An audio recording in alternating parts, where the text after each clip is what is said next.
सुन रहे हो अथवा टीका टिप्पणी भी कर रहे हो, जैसे भी हो, यदि उनके नाम का स्मरण करते हैं तो तीनों लोकों में उनका कल्याण हो जाता है।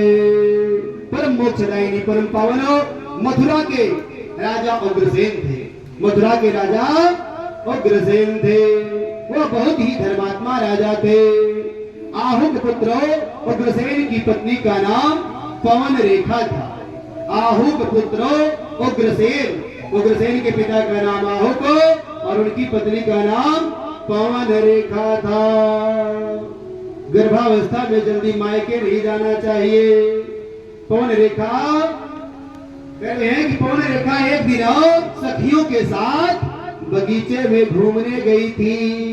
तभी वहां पर कालनेमी नाम का राक्षस उग्रसेन का रूप बना करके धारण करके वहां आ गया और सखियों के बीच में देख करके पवन रेखा को इशारे से अपनी तरफ बुला लिया। पवन रेखा को लगा कि मेरे पति देव है, मुझे बुला रहे हैं, और वो न समझ करके वहां चली गई। एकांत में लिवा गया और समागम करने को कहने लगा। पवन रेखा बोली, पति ऐसा नहीं कीजिए। क्यों? क्योंकि दिन में यह भोग विलास नहीं करना चाहिए। दिन राति किए पुण्य सब चीजें, बोलिए पति ऐसा नहीं कीजिए। क्योंकि दिन में रति क्रीड़ा करने से समस्त पुण्य नाश हो जाता है। परंतु वो यदि पति हो तब तो पत्नी की बात को समझे। वो तो राक्षस, राक्षसी प्रवृत्ति, वह अपनी काम वासना को शांत ही करने के लिए आया था। तो समागम हुआ, पीछे जब वास्तविक रूप आया तो पवन रेखा उसे श्राप देने लगी।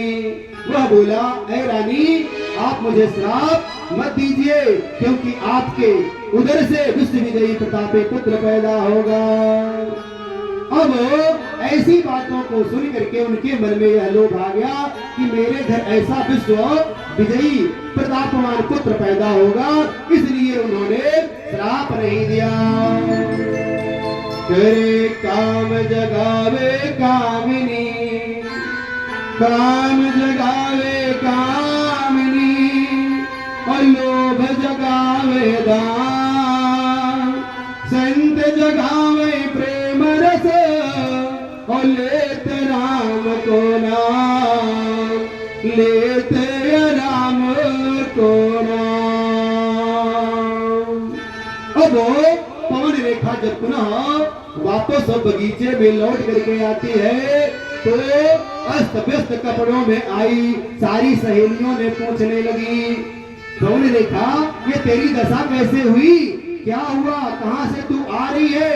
पवन रेखा बोली, आवा कपि एक निकट हमारे, आवा कपि एक निकट हमारे, आवा कपि एक निकट हमारे, आवा कपि एक निकट हमारे, आयो भागिता भयकारे, आयो ऐसे क्यों? एक बंदर आया, वही मुझे दौड़ा लिया और उसी के डर से मैं भागी भागी आ रही हूँ, इसीलिए मेरे कपड़े अस्त व्यस्त हो गए हैं। मनुष्य प्रारब्ध के वशीभूत होकर के क्या क्या कर बैठता है, वरना तो निंदित कर्म इस संसार में कोई भी करना नहीं चाहता है। आज प्रारब्ध के ही वशीभूत होकर के पवन रेखा ऐसे निंदित कर्म को छुपा लिया, क्योंकि कंस का जन्म होने वाला था। कह रहे हैं, को दूरी न कर सके, को दूरी न कर सके, और विधि के उल्टे आए, उदध पिता को चंद्र को धोई न सके कलान, उदध पिता तो चंद्र को धोई न सके कलान। फिर समय आने पर कंस का जन्म हुआ। कंस भगवान श्री कृष्ण के अवतार के पहले हम कंस को जान रहे। कंस होता, कंस माने क्या है? कंस का अर्थ होता है कहो, कह माने दूसरे का, कह माने दूसरे का, अंश माने अंश, हिस्सा, दूसरे का हिस्सा, दूसरे का अंश हो, अर्थात जो दूसरे का हिस्सा हो, दूसरे का अंश हो, वही कंस कहलाता है। विद्वानों ने कहा काशी कसी हिंसायाम धातु से कंस शब्द बना, और अर्थात हिंसा में जिसकी स्वाभाविक अभिरुचि बनी रहती है वही कंस है। मार काट लड़ाई झगड़ा जिसे बेहद पसंद हो वह कंस है, इसीलिए उसका नाम कंस पड़ा। फिर कंस का जन्म भादों माह में अपनी मां को अत्यंत कष्ट देकर के हुआ था।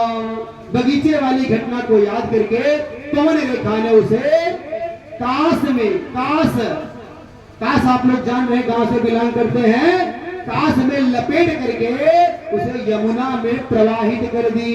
लोग लज्जा के वशीभूत हो करके यमुना में उसे काश में लपेट करके फेंक देती है। कह रहे यमुना में स्नान करते समय वह महाराज सूरसेन को मिल गया।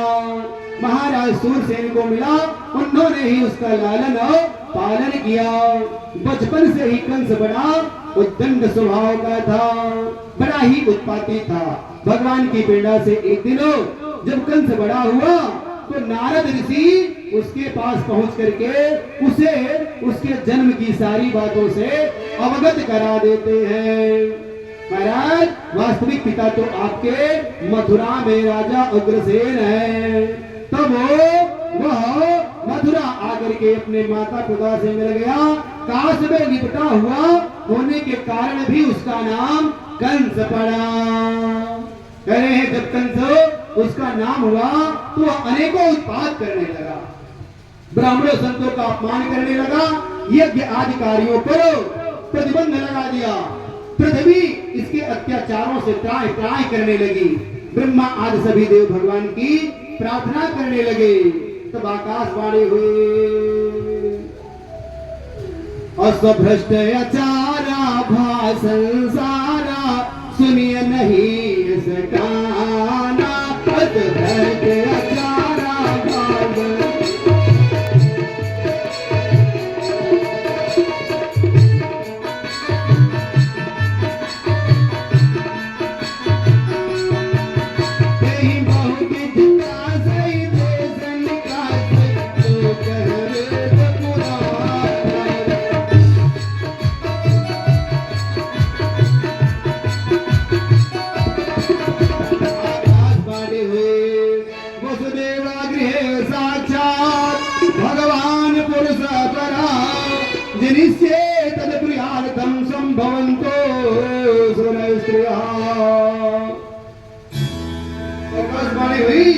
जन डर पे मुनि सो दसोरेगा।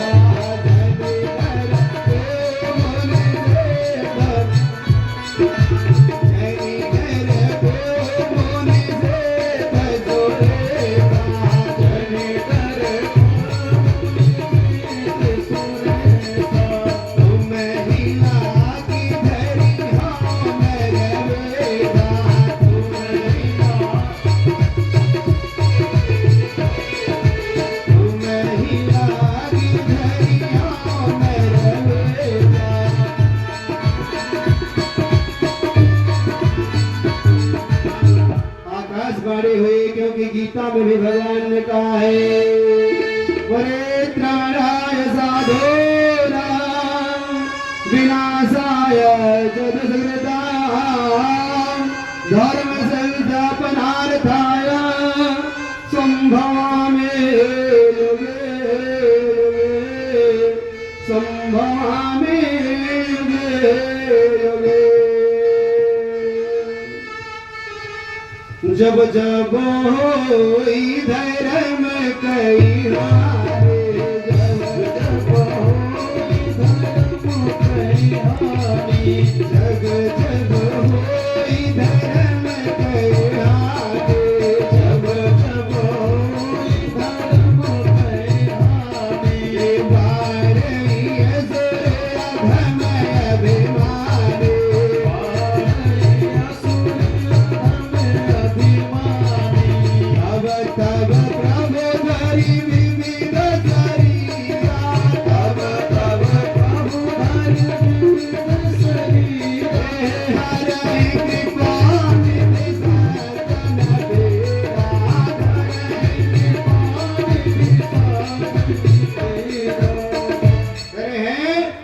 का अत्याचार इतना बढ़ा कि अपने पिता उग्रसेन को भी वह सताने लगा। आसपास के छोटे राजाओं को जीत कर अपने अधीन कर लिया कंस। तो अपने पिता को बंदी गृह में डाल दिया। मगध देश एक रोज सिधारा। एक दिन कहा गया मगध नगर में चला गया देश में। मगध देश एक रोज सिधारा और मगध नरेश जरासंध को जाई हरावा। वह जरासंध को मगध नरेश को हरा दिया। हराने के बाद क्या हुआ? करे जरासंध की 2 पुत्रियां थी। दोनों पुत्रियों का नाम क्या था? अस्ति और प्राप्ति। 2 पुत्रियां अस्ति और प्राप्ति जरासंध की। उन दोनों पुत्रियों से कंस विवाह कर लिया और स्वयं राजा बन बैठा। कंस ने अपने चाचा की पुत्री देवकी का विवाह सूरसेन के पुत्र सत्यवादी वसुदेव के साथ बड़ी धूमधाम से किया, जिससे लोगों के मन में यह हो जाए कि कंस बड़ा ही अच्छा व्यक्ति है। अच्छा बनने के चक्कर में वह अपने चाचा की पुत्री का विवाह बड़े धूमधाम से करने लगा। इतना ही नहीं, वह बहुत कुछ दहेज में दिया।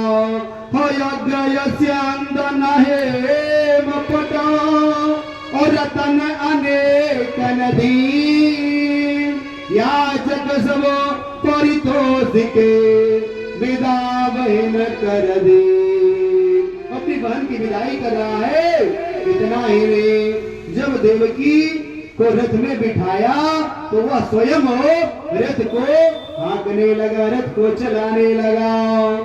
रथ को चला ही रहा है, रास्ते में आकाशवाणी हुई। ऐस्यास्तमष्टमो गर्भो कंताराम से बुधा।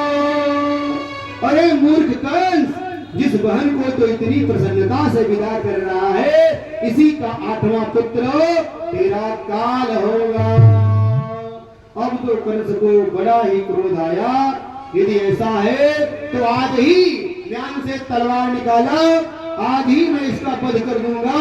न रहेगी बांस और न बजेगी बांसुरी। अब वसुदेव जी सोचने लगे, अभी नवविवाहित पत्नी को लेकर ही जा रहे हैं बेचारे। वसुदेव जी बड़े चक्कर में पड़ गए, मैं करूं तो क्या करूं? ये तो बड़ा ही आगताई है, मैं कैसे अपने पत्नी की रक्षा करूं? और मेरे रहते रहते जीते जी अगर मेरे सामने मेरे पत्नी को कुछ हो जाए तो मेरे जीवन को धिक्कार है। मन में विचार आया कि आज मैं मर भले जाऊंगा, अपनी पत्नी को बचाऊंगा, हर हाल में बचाऊंगा। लेकिन बुद्धिमानी से काम लिया उन्होंने। वसुदेव जी सोचने लगे, इस दुष्ट कंस को इस समय मैं कैसे समझाऊं, क्योंकि यह क्रोधावेश में है, मेरी बातों को नहीं समझेगा। बखान करना शुरू किए। बखान सबको प्रिय है, किसी से काम निकालना हो पहले उसकी बखान थोड़ा सा कर दीजिए। आज महाराज को बात याद आई, ब्राह्मण बताते हैं ऐसा करना चाहिए, तो फिर वो बखान करना शुरू किए। राजन, आप भोज वंश के दीपक हैं, बड़े बड़े सूरवीर आपका लोहा मानते हैं महाराज। ये स्त्री होने के साथ साथ आपकी बहन भी है। इस निरपराध स्त्री का मार करके आप ऐसा घृणित कार्य मत करिए। नारी निंदा मत करो और नारी नर की खान। नारी से पैदा हुए ध्रुव प्रहलाद समान, नारी से पैदा हुए। महाराज कहते हैं, महाराज मैं आपको वचन देता हूँ कि इसके जितने भी पुत्र होंगे मैं आपको ला करके दे दिया करूंगा। आप उसे मार डाला करिए, लेकिन इसे मत मारिए। वसुदेव सत्यवादी थे, इसलिए कंस छोड़ दिया। बोला मैं तुम्हारी बातों पर विश्वास करके छोड़ देता हूँ। जब देवकी को पहला पुत्र हुआ, उसका नाम कीर्तिमान रखा गया। कीर्तिमान रखा गया। वसुदेव जी ला करके कंस को सौंप दिए। कंस बड़ा प्रसन्न हो गया। अरे वाह भाई, तू तो अपने बात के बड़े पक्के हो और तेरे मन में तनिक भी लोभ नहीं आया, पुत्र मोह नहीं आया और तू अपने पुत्र को ला करके मारने के लिए मुझे सौंप दिया। जा ले जा, मैं तुझ पर खुश हूं, प्रसन्न हूं। मुझे तो तेरे 8वें गर्भ से कष्ट है, वो मुझे मारेगा, इसलिए मैं इसे छोड़ देता हूं। मैं छोड़ दिया, ठीक है, ले जाओ। लेकिन थोड़ी देर बाद उसी सभा में महर्षि नारद जी पहुंच जाते हैं। नारद जी कहते हैं, कंस तुम समझ नहीं पा रहे हो। एक फूल लेते हैं, पंखुड़िया गिर बताने लगते हैं नारद जी कि कंस हो, ये 8वां, पहला भी 8वां हो सकता है, 7वां भी 8वां हो सकता है। गिर करके ऐसा समझाए, बात कंस के समझ में आई। अरे वाह महर्षि, आपने तो मुझे बचा लिया, बुलाओ, तुरंत बुलाओ। वसुदेव जी को बुलाया जाता है, तुरंत लेकर के वो उस पुत्र को मार डालता है। इस प्रकार से जब बलराम अब धीरे धीरे 6 पुत्रों को मार डाला, 7वें में जब बलराम जी गर्भ में आए, तब भगवान ने अपनी योग माया से गर्भ को माता रोहिणी के गर्भ में स्थापित करा दिया और योग माया को यशोदा के गर्भ से उत्पन्न होने को कहा। स्वयं देवी के गर्भ में आने का वचन दे दिया। एक गर्भ से दूसरे गर्भ में खींचने से संकर्षण ऐसा नाम, महाबलशाली होने के नाते उनका नाम बलराम भी कहा जाता है, जो कि संसार को आनंदित करने के कारण उन्हें राम भी कहा जाता है। जब देवकी के गर्भ में श्री नारायण आए तो ब्रह्मादि देवता उनकी स्तुति करने लगे, कारागार में आ गए। जन्म के लिए किसी बालक को तैयार किए हो तो उसे तैयार रखिएगा आप लोग ना, क्योंकि भगवान जी का जन्म ही सभा के समय से कथा को समापन करेंगे, बहुत विलंब नहीं करेंगे जैसे कि आप लोग चाह रहे हैं। करे सत्याव्रतम सत्य पैरम सत्यम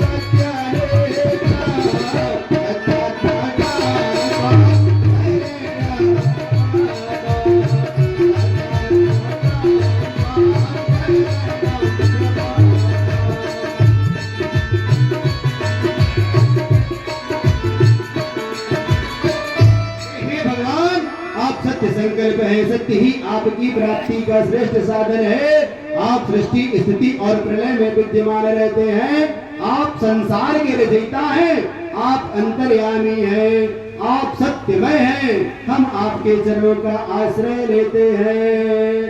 आप शीघ्र ही धराधाम पर आकर के संसार का कल्याण करिए। तदनंतर भगवान चतुर्भुज अलौकिक रूप में प्रकट हो गए। महाराज जी, यदि कोई कृष्ण बना हुआ हो, छोटे बच्चे को आप लोग बनाए हो, तो धीरे धीरे उनको लाएंगे, क्योंकि धीरे धीरे कन्हैया हमारे प्रकट होने वाले हैं। अरे तम गोतम भाई लेके आंबोले चला,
अश्रुधारा बहने लगी और रोते हुए बोली, हे प्रभु मुझे भय है कि कहीं दुष्ट कंस आपको भी न मार दे। भगवान ने कहा, आप स्वयंभू मनवंतर में सुतपा नाम के प्रजापति और आप प्रश्नी नाम की पत्नी थी।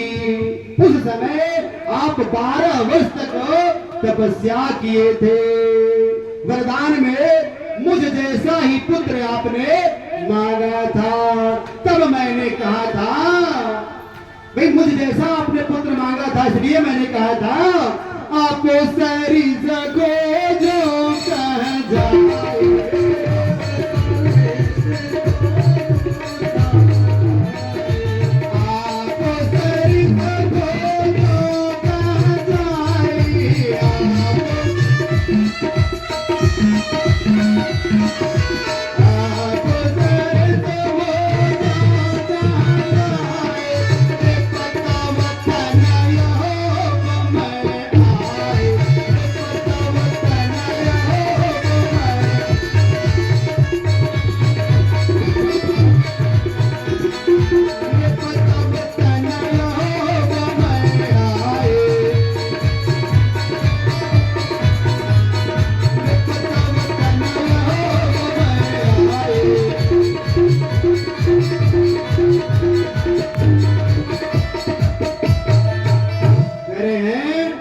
मैंने कृष्ण गर्भ के नाम से अवतार लिया था और दूसरे जन्म में आप कश्यप और अदिति हुए। तब मैंने वामन नाम से आपके ही गर्भ से अवतार लिया था। हे माता, इस समय वसुदेव आप देवकी के रूप में आप हैं। अब मैं श्री कृष्ण के रूप में आपके उदर से जन्म लूंगा।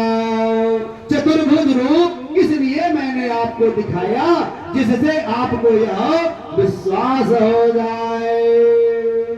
मां कहने लगी, हे प्रभु चतुर्भुज रूप त्याग करके आप शिशु बन करके आपकी लीलाओं का मैं दर्शन करना चाहती हूँ। आप शिशु बन जाइए। ऐसे में तो मैं कैसे वात्सल्य लुटा सकूंगी आपका। अब भगवान के प्राकट्य का समय आ गया। जिस काल के नाम से हृदय कांप जाता है, बहुत खतरनाक होता है काल समय। वह समय अच्छा भी होता है, समय बुरा भी होता है।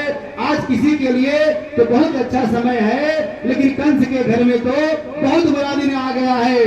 पर आज भगवान के जन्म के अवसर पर काल है परम शोभन, वह समय कैसा परम सौभाग्यशाली समय आ गया। काल भी परम सुंदर बन गया।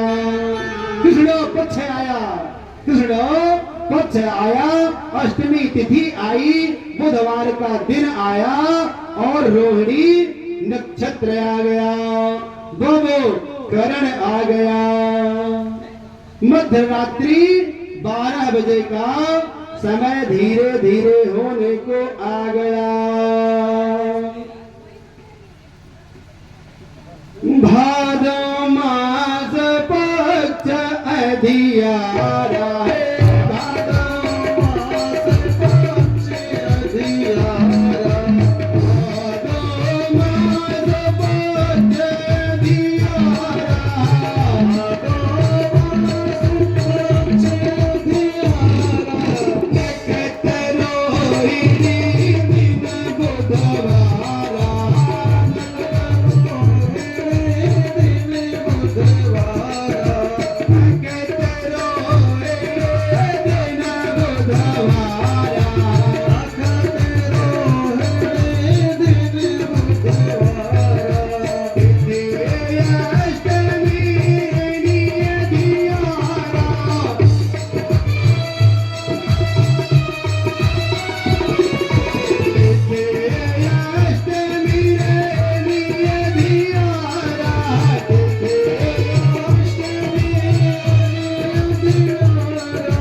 किसी बालक को बनाए हैं आप लोग कन्हैया को, फिर लाया जाए। सारे लोग देवता स्तुति कर रहे हैं, जय राम रमा